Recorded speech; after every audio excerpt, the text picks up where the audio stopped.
Hi, I'm Jessica Knapp from Canada's History Society. I'm here at the Canadian War Museum to talk with Dr. John Maker about the Deadly Skies exhibition. He's invited us behind the scenes, so let's go meet him in the vaults. Below the galleries of the museum, I met up with Dr. Maker and collection specialist Eric Fernberg, who gave me a pair of white cotton gloves so I could handle some of the artifacts. Past the security doors and down a long hallway, we finally arrived at the vault where the artifacts were being stored. All right, what are we going to see today?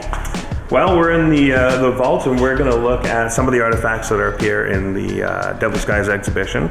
So we've got cameras, we've got machine guns, we've got flight equipment, we've got bombs. So I wanted to show you some of the artifacts that I find most interesting. One of the things that we're trying to cover in the exhibition, or one of the aspects of the air war that we're interested in highlighting, is that the key role of airplanes in the First World War was observation.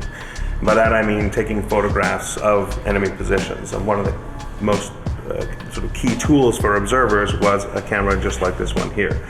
Aerial cameras like this were mounted on the side of the airplane, and the pilot of the airplane would fly straight and level over the area to be photographed, and then the observer, who sat in a different seat, either front or behind the pilot depending on the plane, would take photographs of the positions on the ground. This was exceptionally dangerous work because they had to fly straight and level, and they were a prime target of enemy fighters. In fact, fighters were developed specifically to shoot down observation airplanes. Photographs were taken on glass plates, in fact, so the observer would he had a number of plates with him in the cockpit with him, and he would pull out a plate, open up the camera, drop the plate in, and then snap an exposure, pull that plate out, put it down, grab another plate. So they were all taken on these glass negatives.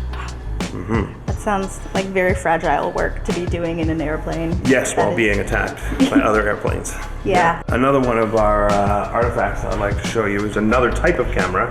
This is the machine gun camera, and these types of machine gun cameras were used in training. So these would be mounted on an airplane or stationary on the ground. And in this particular case, it would be mounted on a ring grip in one of the cockpits of the airplane. The airplane would go up, and the trainee or the cadet would use this to shoot at targets, enemy airplanes, or simulated enemy airplanes. Mm-hmm. And instead of shooting bullets, it shot photographs. So it would take a series of photographs on strips, and then they would land, they would develop, and if you have a look at it, you can see the sort of camera box embedded in the gun itself. And if you were to look down the barrel, you could see the lens itself as well. Another one of our interesting artifacts is this flechette, and maybe if we could have a look at it, we can see some of the details on it. So what is a flechette? A flechette is an aerial weapon. It's essentially a dart dropped from airplanes to try and hit infantry or other targets on the ground. This one here was drafted into military service. It was originally from a lawn darts game developed in Belgium, and as you can see, its tail is actually made from bird feathers. Yeah. One of the stories that we're exploring in the exhibition is of Captain Heinrich Matthey. He was the most famous Zeppelin commander of the First World War, and as you may or may not know, Zeppelins mounted a series of strategic bombing raids on London and other cities in Great Britain, as well as Brussels and Paris in Europe. But in late 1916, Allied pilots started to figure out how to shoot down Zeppelins, and then once that happened, they started to fall in quick succession. Okay. Within a month, 4 Zeppelins were shot down in September and October 1916, and one of these was L-31, and the captain of that vessel was Heinrich Matthey. This is, I believe, actually from L-48, which was a different Zeppelin shot down slightly later than L-31. But here you can see the sort of smashed superstructure. This piece was, once the Zeppelins went down, a lot of trophy hunters took pieces of them away. We have a little piece of Zeppelin wire. One of our artifacts is a piece of Zeppelin wire mounted on a Red Cross card because these were sold for money to raise funds to help the soldiers and for the war effort. Wow. This piece here, also collected as a souvenir, ended up in the collection of the Canadian War Museum. And if you were to hold that, you would find that it is much lighter than it looks. Go ahead, put your hand. So that's why we have the gloves. You'll see how. Ready? Oh my gosh. Isn't that incredible? It's almost as light as air, which makes sense because Zeppelins were they're huge machines. So to put it into context, those of your viewers who may or may not have been to Ottawa, if you think of the Peace Tower, Canada's the Parliament Hill, if you were to stand L-31 on its tail, it'd be 2 times taller than the Peace Tower. So these were massive machines. This is the propeller of a plane flown by Wilson Tempest. He was a British Royal Flying Corps pilot. On the night of October 1st to 2nd, so just after midnight, he caught Zeppelin L-31 on fire with machine gun fire. The Zeppelin itself, once it caught on fire, shot up in the air 200 feet. This was already happening at about between 14 and 15,000 feet. Oh. The Zeppelin shot up in the air and began to crash down on top of Wilson Tempest BE-2C airplane, which he put into a steep dive. And he corkscrewed down as the Zeppelin fell down on top of him, only managing to turn out of it at the last moment. And he, as he mentioned in his memoirs, that it went roaring past him like a furnace, smashed into the ground. He landed with some difficulty, busted up his propeller. His ground crew went to the site of the crash, retrieved this piece of broken propeller, and created a sort of souvenir memorial for him, attaching a piece of the Zeppelin superstructure to the broken propeller and a photo of the pilot himself. And he survived. He survived. He hit his head on his machine gun and cut his head, but otherwise he was unscathed. We looked at some small but incredibly detailed models of First World War fighter planes.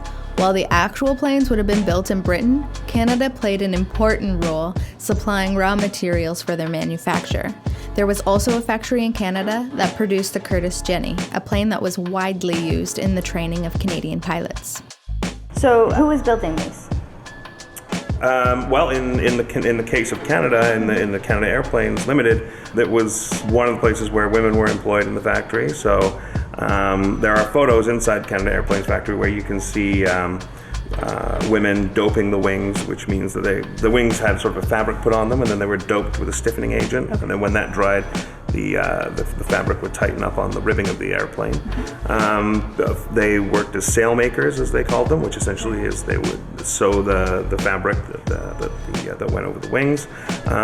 Riggers, so the wires that you see on the airplanes. So in the factories for airplane construction, it was a mixture of men and women working on the planes. Early aircraft could barely carry themselves and a pilot, let alone a large payload, so the first bombs were relatively small. This practice bomb only weighed 5 pounds, while his Hales bomb weighed just 20 pounds. As technology advanced during the war, later aircraft were able to carry much larger bombs, weighing up to several thousands of pounds.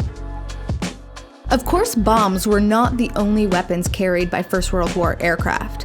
Machine guns, like the British-made Lewis gun, were fitted with mounting systems, resulting in the first fighter planes, and giving observation planes the means to defend themselves against this new aerial threat. While it was impressive to see the weapons up close, one of the most compelling artifacts wasn't a weapon at all, but a pressure gauge salvaged from a plane wreck. The pilot survived, but the brute force of the crash left a shard of his femur bone embedded in the instrument. It was a shocking example of the violence inherent in aerial combat. For those of us who work in the museum field, we know when we see these artifacts, it really brings their lives to the forefront. Yes. We look at these items and we see them every day, and they remind us every day of what people went through, what their experiences were. And to be, to me, for example, and I know John feels the same way, it's a privilege to work in this type of environment where you get to be this close to history. That's what's fun about it. Well, I don't come down here every day, and when I do get to come down here, it's like, ooh, what do we get to look at today? And we all get excited about coming down here.